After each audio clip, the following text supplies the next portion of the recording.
خالد ابن الولید رضی الله عنه ورځ د جهاد په موقع باندې او هغه انسانو چې هغه ټول عمر جنګونه کړي د الله لپاره او ځکه به بدن کې روغ ذهن او سره پاسه اتیا د زخمونو نښې د هغه په بدن کې وي هغه پر د جهاد په موقع کې مصحف مخې ته راغی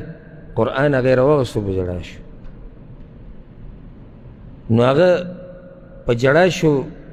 ملګري هم حیران شو نو دې قرآن ته یې کتو وی شغلنا عنک الجهاد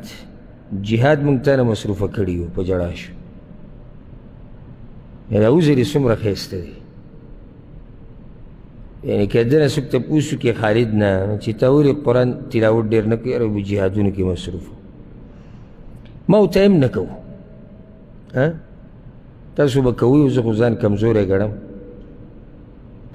زموږ سره څه عذر دی ډوډو مصروفه کړی بچو ښځو مزدورو موبایل خو موږ تباه و برباد کړو دا خو پکې په اول سر کې دی ځکه زه ویم څو څو پیرې مې تاسو ته ویلي دي او په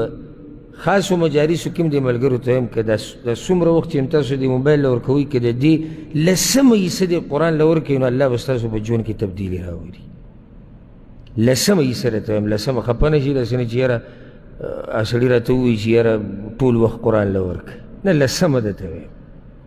لسمه یعنې په ورځ کې 40 ګنټې دي په 40 ګنټو کې چې زه بغیر مبالغې ووایم نو په ګنټو ګنټو موږ موبایل ګورو دی ګنټو نه یو ګنټه مخه پکېږي نیمه ګنټه زه د ته روزانه قرآن له ورکه ووایه